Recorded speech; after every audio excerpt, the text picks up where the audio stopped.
Salam kerahiman.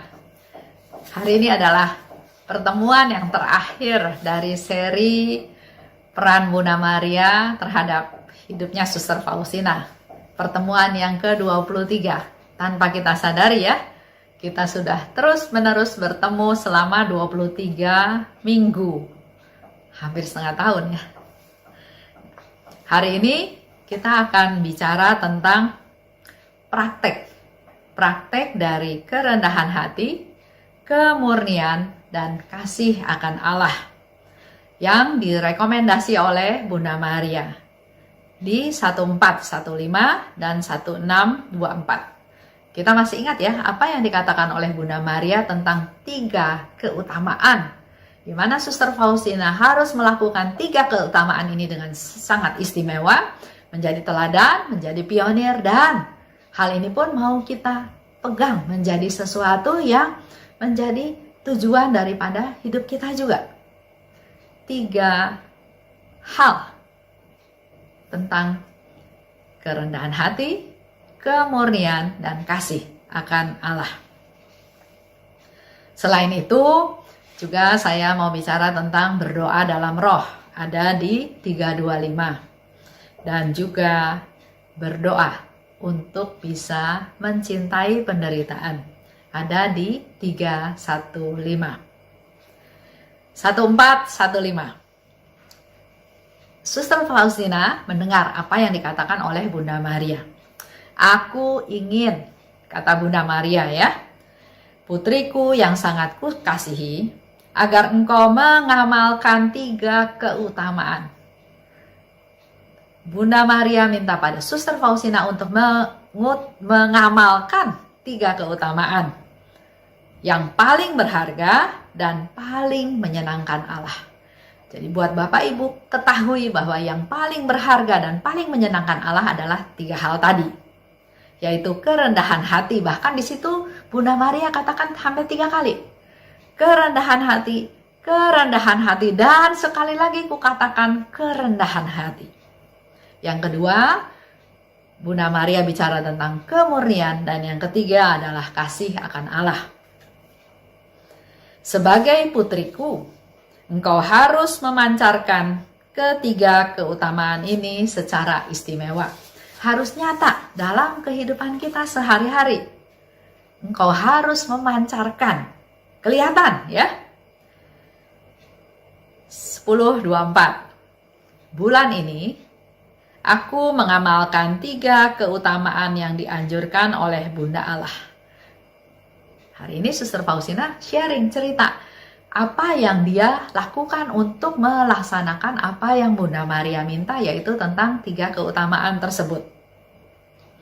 Aku sungguh-sungguh berserah pada kehendak Allah. Itu yang dilakukan oleh Suster Faustina ya. Jadi tadi bicara tentang kerendahan hati, kemurnian, dan kasih akan Allah. Dan Suster Faustina katakan, aku sungguh-sungguh berserah kepada kehendak Allah. Dan aku akan menerima segala sesuatu yang Ia kirimkan kepadaku. Jadi targetnya tadi, 3 keutamaan tadi, mengamalkan 3 keutamaan yang dijadikan sarana untuk mengamalkan 3 keutamaan itu adalah bulan ini dia katakan dia menerima kehendak Allah dan menerima segala sesuatu yang Ia berikan kepadaku. Jadi enggak ada yang ditolak. Apapun yang terjadi, apapun yang dialami oleh Suster Faustina, itu dia pakai untuk bisa melaksanakan 3 keutamaan tadi. 325. Bicara tentang berdoa dalam roh. Dia tidak diizinkan ikut misa. Jadi Suster Faustina bilang dia berdoa dengan khusyuk di kamarku. Dan aku melihat Bunda Allah. Dan Maria katakan, putriku, yang aku minta daripadamu adalah doa. Doa dan sekali lagi doa. Doa untuk siapa? Doa untuk dunia dan doa untuk tanah airmu. Jadi Bunda Maria berharap kita semua juga doa, dan berdoa. Doa untuk dunia, juga untuk tanah air kita. Selama 9 hari, engkau akan berdiri di hadapan Allah sebagai suatu persembahan. Selama 9 hari ya, selalu dan di mana-mana, di segala waktu dan tempat, siang atau malam, kapan saja terjaga, berdoa dalam roh. Itu yang diminta oleh Bunda Maria. Kita pun bisa praktekkan, kita belajar ya. Selama 9 hari, dimanapun engkau berada, selama engkau terjaga, dimanapun ya, kapanpun, selalu berdoa dalam roh. Dalam roh, orang selalu dapat berdoa. Di dalam roh, kita selalu dapat berdoa. Lagi jalan, lagi masak, lagi nyapu, lagi bersih-bersih rumah, kita selalu dapat berdoa. Sehingga dikatakan selama 9 hari dimanapun kau berada, asal terjaga, lagi siang, sore, malam, pagi, dimanapun, berdoalah dalam roh. Dan yang terakhir, berdoa untuk minta mampu hidup dalam penderitaan. Itu ada di 315. Kenapa ya Bunda Maria mengajarkan hal tersebut? Karena suka nggak suka, selama kita di dunia, kita akan terus terlibat atau akan bisa mengalami penderitaan-penderitaan tersebut. Dikatakan oleh Suster Faustina di sini ya, Bunda Allah, jiwamu tenggelam dalam samudra kepahitan. Pandanglah aku anakmu, dan ajarlah aku menderita. Tetap dapat menunjukkan cinta di saat menderita. Itu yang dimohon oleh Suster Faustina kepada Bunda Maria.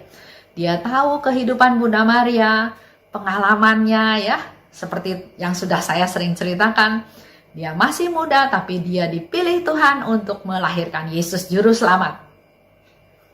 Yang dialami bukan sesuatu yang hebat, yang memudahkan, yang luar biasa, tapi justru banyak penderitaan yang harus dia alami. Harus cacah jiwa, harus pergi ke Mesir yang dia nggak tahu tempatnya kayak apa. Dia masih muda, belum ada pengalaman, masih udah harus pergi ke sana ke sini, dan tidak ada, seolah-olah tidak ada fasilitas atau sarana yang menunjang dia. Harus lahir di kandang, di Mesir, di negeri asing, dia harus hidup di sana. Berapa lama? Nggak dikasih tahu. Pokoknya pergilah ke Mesir sesegera mungkin, karena Herodes mau bunuh anak-anak kecil, mau bunuh bayi. Setelah sekian tahun, barulah dia disuruh balik lagi dari Mesir, masuk lagi ya. Nah, hal-hal ini Suster Faustina melihat, ya itulah penderitaannya Bunda Maria. Oleh sebab itu dikatakan, Bunda Allah, jiwamu tenggelam dalam samudra kepahitan.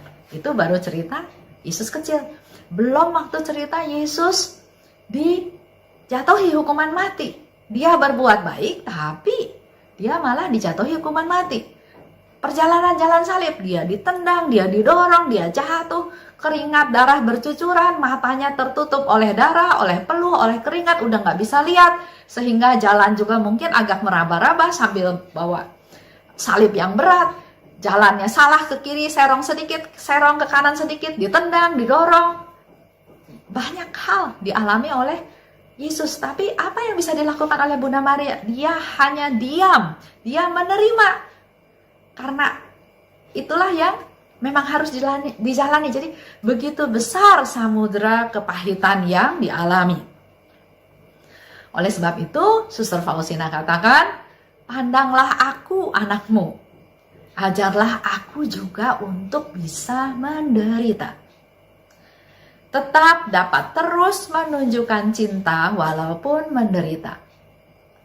Kita ada yang siap ya untuk menderita. Oke Tuhan, kalau saya harus menderita, tapi ya masih bersungut-sungut, masih tanya Tuhan sampai kapan, kenapa saya mengalami hal ini terus, dan seterusnya. Nah, sekarang Suster Faustina minta, Bunda Maria mampukan saya, walaupun saya menderita, saya tetap bisa menunjukkan cinta. Kuatkan jiwaku, jangan sampai aku patah di tengah jalan oleh penderitaan. Bunda Rahmat, ajarlah aku bersatu dengan Allah. Nah, ini sebagai penutup. Jadi saya juga berharap kita semua juga bisa belajar, bisa mengambil manfaat dari bagaimana Suster Faustina menjalani kehidupannya sehari-hari, dan dia selalu terus berelasi dengan Bunda Maria, Bunda yang diberikan oleh Yesus kepada kita semua. Sebagai bundanya, tempat kita berkeluh kesah, tempat kita menimba kekuatan, menimba penghiburan, mendapatkan perlindungan, seperti Suster Faustina katakan ya, Bunda Maria, lindungi aku dengan mantel sucimu. Doakan aku supaya aku punya rahmat kemurnian. Dan Suster Faustina juga berharap supaya dia bisa melaksanakan apa yang menjadi keutamaan dalam hidupnya. Tadi ya, rendah hati, kemurnian, dan kasih akan Allah. Mari kita berserah, kita mohon pada Bunda Maria supaya Bunda Maria mendoakan kita semua, supaya tetap mendampingi kita, memelihara kita, menjaga kita, melindungi kita sebagai anak-anaknya yang dikasihinya, dan setiap hari kita mengalami pertumbuhan untuk bisa semakin hari menyenangkan Tuhan. Saya tutup ya dengan doa Salam Maria. Salam Maria, penuh rahmat, Tuhan sertamu, terpujilah engkau di antara wanita dan terpujilah buah tubuhmu Yesus. Santa Maria, Bunda Allah, doakanlah kami yang berdosa ini sekarang dan waktu kami mati. Salam Maria, penuh rahmat, Tuhan sertamu, terpujilah engkau di antara wanita dan terpujilah buah tubuhmu Yesus. Santa Maria, Bunda Allah, doakanlah kami yang berdosa ini sekarang dan waktu kami mati. Salam Maria, penuh rahmat, Tuhan sertamu. Terpujilah engkau di antara wanita dan terpujilah buah tubuhmu Yesus. Santa Maria, Bunda Allah, doakanlah kami yang berdosa ini sekarang dan waktu kami mati. Itu aja sampai hari ini. Semoga Bunda Maria tetap menjaga, melindungi kita. Salam kerahiman.